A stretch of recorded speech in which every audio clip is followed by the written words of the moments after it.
Hello and welcome. I'm Daniel Che for Arirang News. Let's start with our headlines for this newscast. The UN Security Council meets to discuss Wednesday's firing of a submarine-based missile by North Korea, which was a clear violation of the UN's strongest resolutions on the regime. The South Korean government announces plans to reduce the amount of land available for housing as a measure to get a grip on soaring mortgage debt. The death toll from Wednesday's earthquake in central Italy nears 250 as rescuers race against time to find more survivors. The UN Security Council convened an emergency meeting to discuss North Korea's SLBM launch. Our Kwon-soa starts us off with a global response to reclusive regime's latest provocations.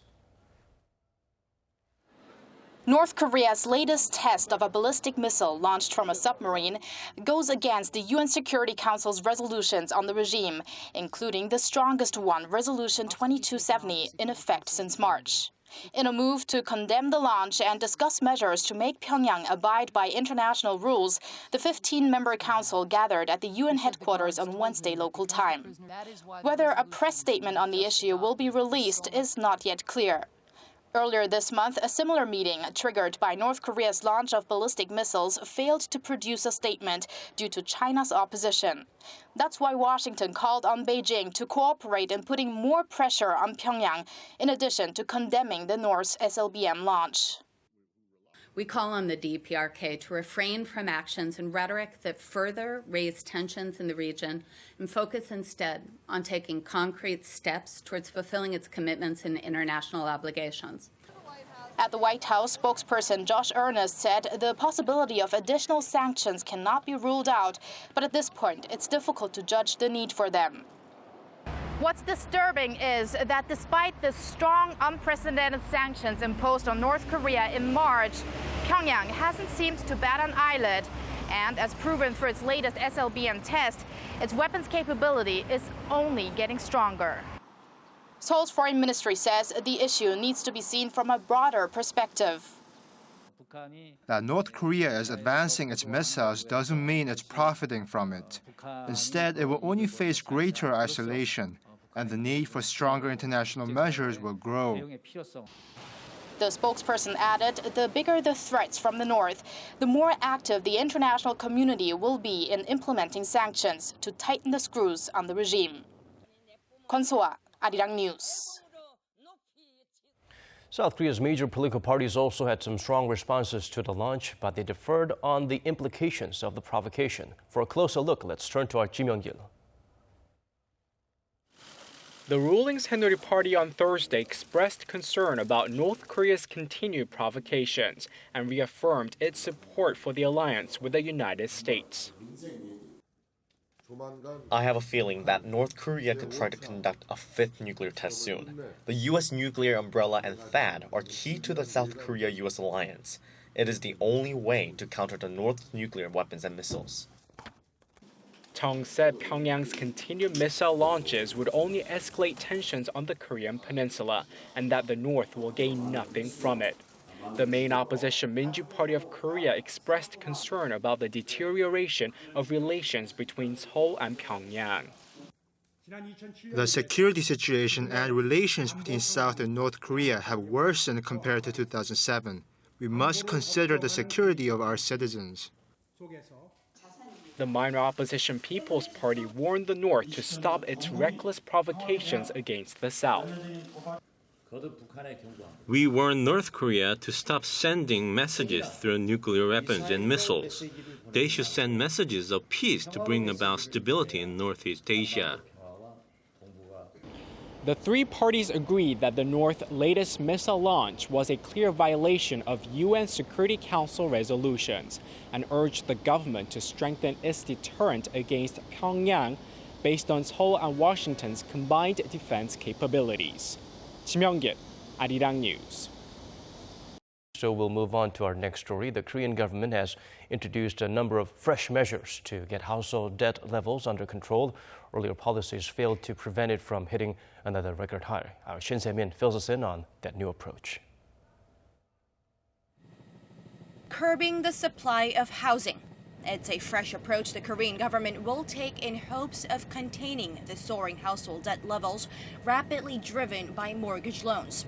Heavier restrictions will be placed on the approval of residential property, and the number of new apartments built by the state-owned Korea Land and Housing Corporation will also be scaled down. The government will address concerns about an oversupply of housing by reducing land for residential property and strengthening guarantee measures, which will help manage each step in the supply of homes. Tightening the leash on so-called collective loans is another cornerstone of its new debt control measures.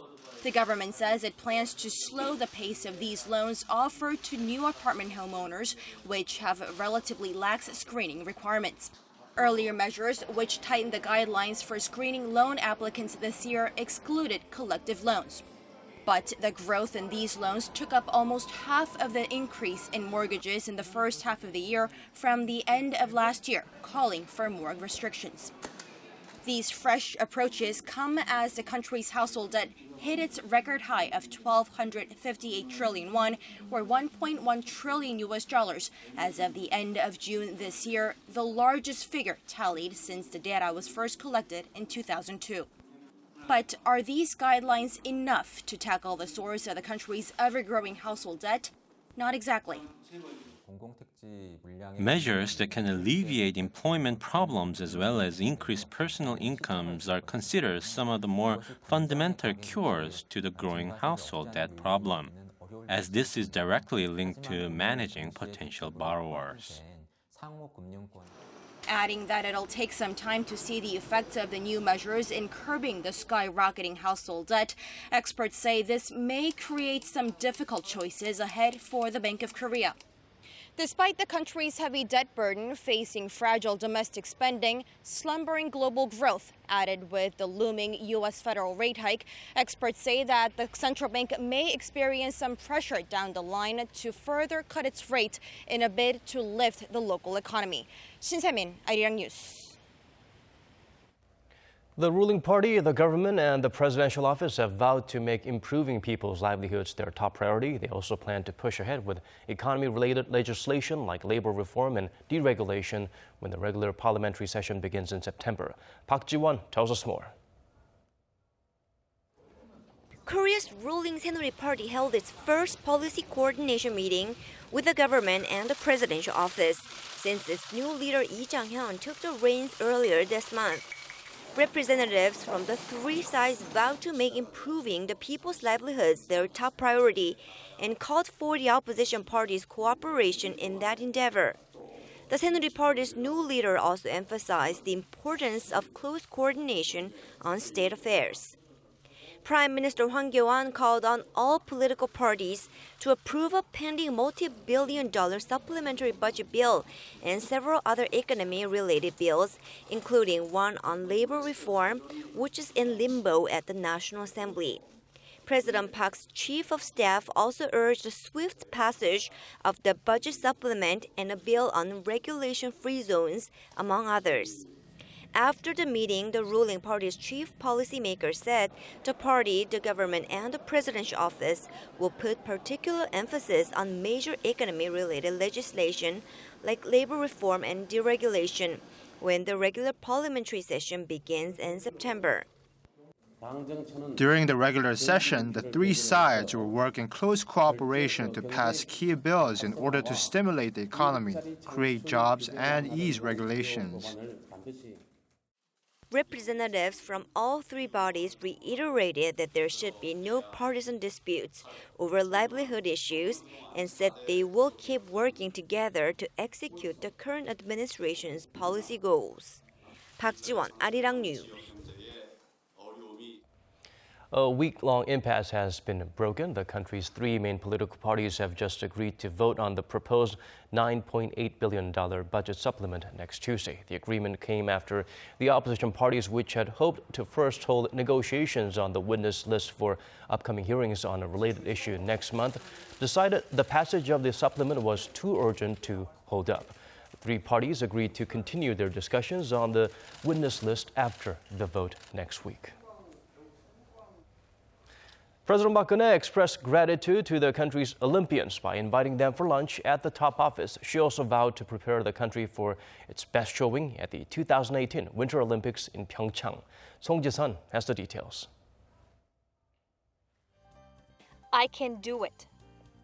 That's the spirit that echoed from Rio de Janeiro to Seoul when epee fencer Park Sang-young completed his dramatic victory, taking the match from a 9-14 loss to a 15-14 gold medal finish.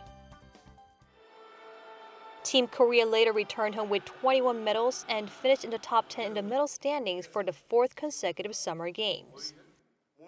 And on Thursday, President Park invited the athletes to top office for lunch to celebrate their achievements and thank them for encouraging everyone who was inspired by their can-do spirit. 이번 올림픽을 보면서 많은 분들이 새롭게 용기와 자신감을 얻었다고 합니다. 지구 반대편에서 여러분이 일으킨 긍정의 에너지가 우리 사회 전반에 새로운 활력을 불러일으키고 있습니다. Now that the Olympic flag has been handed over to Pyeongchang, President Park also pledged to make history at the Winter Games, to be held in Korea in just a year and a half. 평창 동계올림픽은 우리나라의 저력과 아름다운 문화를 전 세계에 보여줄 수 있는 좋은 기회입니다. 정부는 그동안의 많은 대회 경험을 바탕으로 최고의 대회가 되도록 준비해 나갈 것입니다. Taking a step in that direction, Korea's National Olympic Committee and the government vowed to provide the country's athletes with greater support and better training facilities to ensure they'll be able to achieve their goals at the next Olympics. Song Ji-sun, Arirang News. South Korea's health authorities announced on Thursday a cholera task force will be launched after 2 cases of the highly contagious disease were confirmed in the country. According to Korea Centers for Disease Control and Prevention, they will also conduct cholera diagnosis tests across the country. The move comes after a 73-year-old woman was confirmed to be infected with cholera on Thursday, just 2 days after the first such case in Korea in 15 years involving a 59-year-old man. Both patients reportedly started showing cholera symptoms, including severe diarrhea after consuming fish and seafood contaminated with cholera bacteria in Gyeongsang-namdo province. Authorities are particularly concerned of a possible outbreak in that southern region. Over in Italy, at least 247 are killed, 368 injured after a powerful earthquake hit the central region on Wednesday. Rescue efforts are ongoing, but the number of casualties is likely to rise. Hwang Ho-jun has the latest. An entire town virtually leveled. Once considered one of Italy's most beautiful towns, what remains of the medieval town of Amatrice in central Italy is the aftermath of a devastating 6.2 magnitude earthquake that shook the country on Wednesday. Sites where buildings, towers, and bridges stood are now covered with piles of debris. Survivors from the tremor were forced to set up tents to spend the night. Some, even with their homes still standing, refused to sleep indoors. There is no way I will step foot in my house even if nothing happened to my house. I'm too scared. Thousands of workers are frantically digging through the rubble to find more survivors amid instances of hope and rescue miracles. But despite the ongoing efforts, the death toll is continuing to rise. The epicenter of the powerful earthquake is located about 10 kilometers southeast of the city of Norcia and about 170 kilometers northwest of Rome. Since then, several aftershocks, all with considerable force, have continued to hit the already devastated region. Italy is known to be prone to powerful earthquakes as the region is very close to where the Eurasian and African tectonic plates collide, creating massive seismic and volcanic activities. Moreover, the Apennines Mountains, dubbed the geological spine of Italy, hold smaller fault lines which cause shallow earthquakes similar to Wednesday's tremors. In 2009, the L'Aquila region, also in central Italy, was left with more than 300 people dead and some 10,000 buildings damaged after it was hit by a magnitude 6.3 quake. Countries and leaders from around the world have been offering their condolences to the victims of the earthquake. The Korean government also expressed its grievance, wishing for Italy's quick recovery from this catastrophe. Hwang Ho-jun, Arirang News.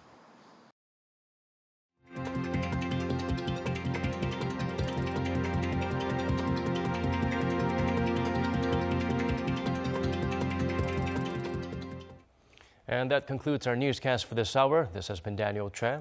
Thank you for watching.